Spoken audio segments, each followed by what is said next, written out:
এই সোফাওয়ালাটা কি আমাদের নাকি আমাদের টন্নটা? ওই জায়গা সব উঠতে ও আচ্ছা, করমজল যেতে হলে আপনাকে কিন্তু একদম ডেঞ্জারাস একটা জায়গা দিয়ে অতিক্রম করতে হবে, তবে সাবধানের মাইন্ড নেই, আস্তে আস্তে। এই যে দেখেন,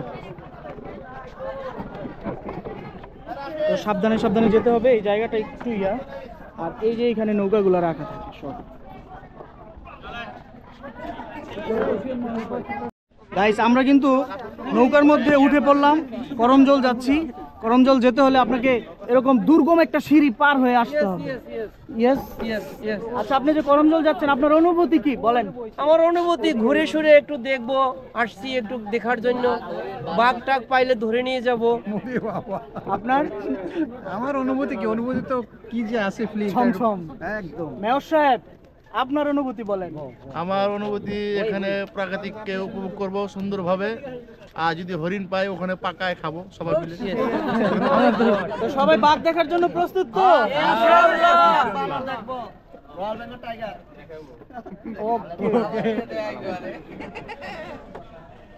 তো যাই হোক, আমরা যারা এখানে আসছি সবাই খুব আনন্দকে ভালোবাসে, আনন্দ করতে পছন্দ করে, এই জন্য সবাই খুব জয়ফুল। আর গাড়িতে খুব মজা হয়েছে, মাস্তি হয়েছে। এখন সবার গা ছিমছিম করছে, যদি বাঘ সামনে চলে আসে কি করবে? এই গল্প নিয়ে আমরা সামনে এগিয়ে যাব। চলেন আগে বনের ভিতরে প্রবেশ করা যাক।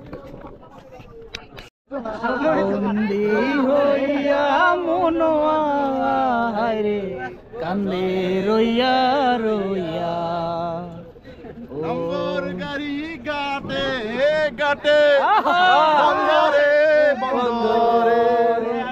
আমার নিচে নাম তো বললেন, নিচে নাম তো এদিকে পড়ে যাবে তো। কারে স্যার, খুবই ডেঞ্জারাস একটা পয়েন্ট। হ্যাঁ, অনেকে খুব রিস্কের মধ্যে আছে, প্রচন্ড রিস্ক। এটা টান টান উত্তেজনার মধ্যে দিয়ে দেখা যাচ্ছে যে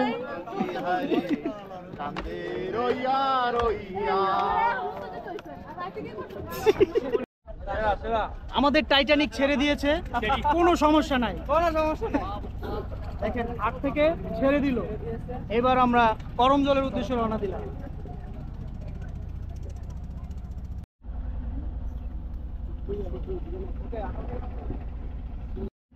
আচ্ছা, আমরা তো সুন্দরবনে যাচ্ছি, আমরা কি জানি সুন্দরবনের আয়তনটা কেমন? সুন্দরবনের আয়তন হচ্ছে 10,000 কিলোমিটার, বর্গ কিলোমিটার। এই 10,000 বর্গ কিলোমিটার আয়তনের মধ্যে 6,000 বর্গ কিলোমিটার কিন্তু বাংলাদেশের, আর বাকি 4,000 হচ্ছে ইন্ডিয়ার।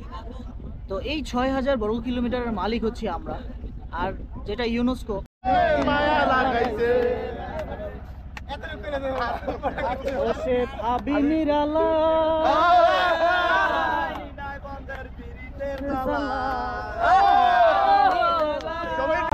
মিলিয়া বাউলা গানার মুর্শিদি গাইতাম আমরা, মিলিয়া বাউলা গানার মুর্শিদি গাইতাম।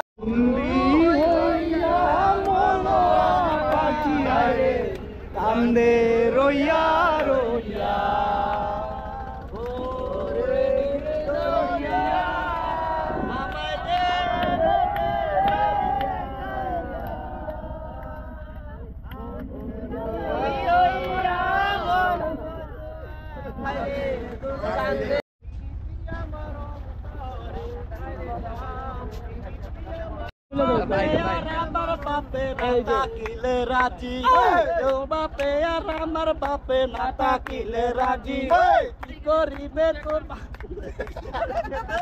হ্যাঁ সুন্দর হইতেছে অংশ। এই জায়গাটা হচ্ছে দেখেন একবারে বিধ্বস্ত হয়ে গেছে, মানে যে কোনো একটা ঝড় হয়েছিল।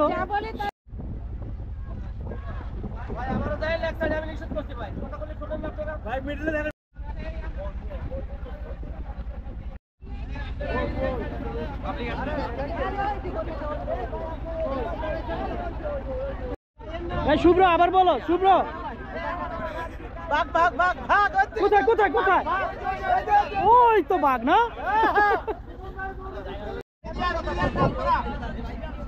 কিছু নেওয়া যাবে না, নিলেই থাবদা ধরবো। পানি বোতল নেওয়া যাবে কিন্তু খাবারের কিছু থাকলে সাবধানে ধরবো। এটা সামনে দাঁড়াবেন, গেটের সামনে, ঠিক আছে ভাই? গেটের সামনে দাঁড়াবেন সবাই। সবাই নেমে গেটের সামনে দাঁড়াবেন। কেউ ডানে বামে যাবেন না, আমি না বলা পর্যন্ত।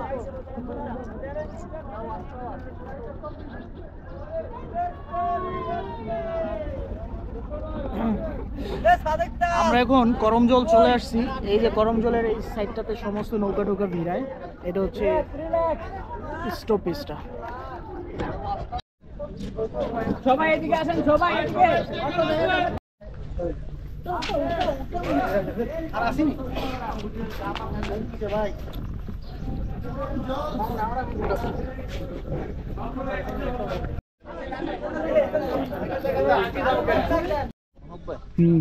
হ্যাঁ, হরিণের জায়গা এটা।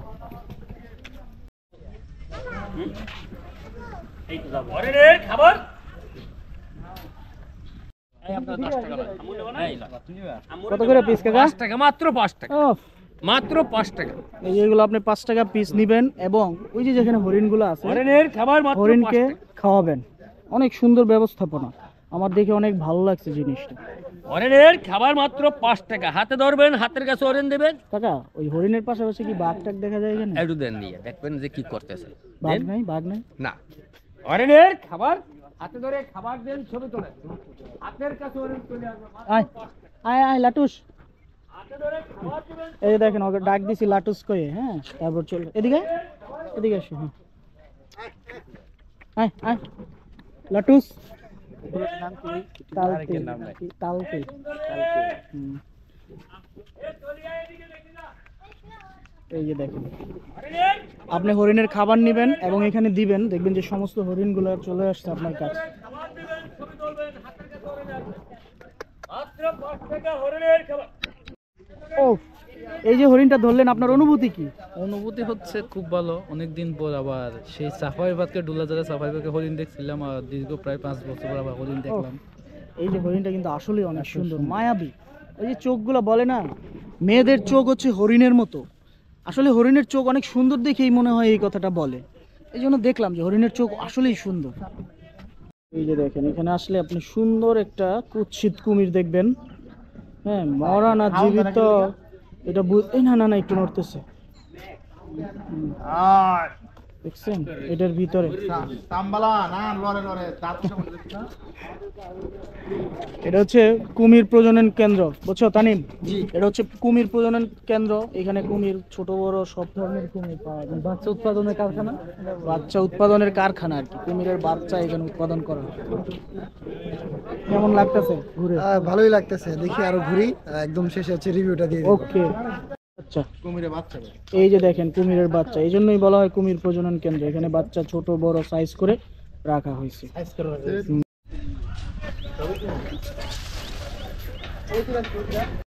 এখানে লেখা আছে কুমির হইতে সাবধান, মানে এই আশেপাশে যদি কুমির থাকে তাহলে আপনি একটু সাবধান।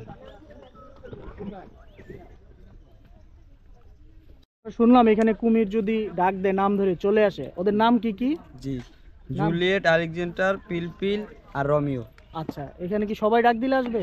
না, এই জায়গার ইনচার্জ ডাক দিলেই চলে আসবে। আচ্ছা আচ্ছা। তো আমরা শুনলাম এখানে যে কুমির আছে, কুমিরের নাম ধরে ডাকলে চলে আসে। রোমিও, আলেকজান্ডার, জুলিও, পিলপিল, হ্যাঁ, এই নামগুলা দেওয়া আছে। এখানকার যে ইনচার্জ আছে উনি যদি ডাক দেয় তাহলে কুমির চলে আসে।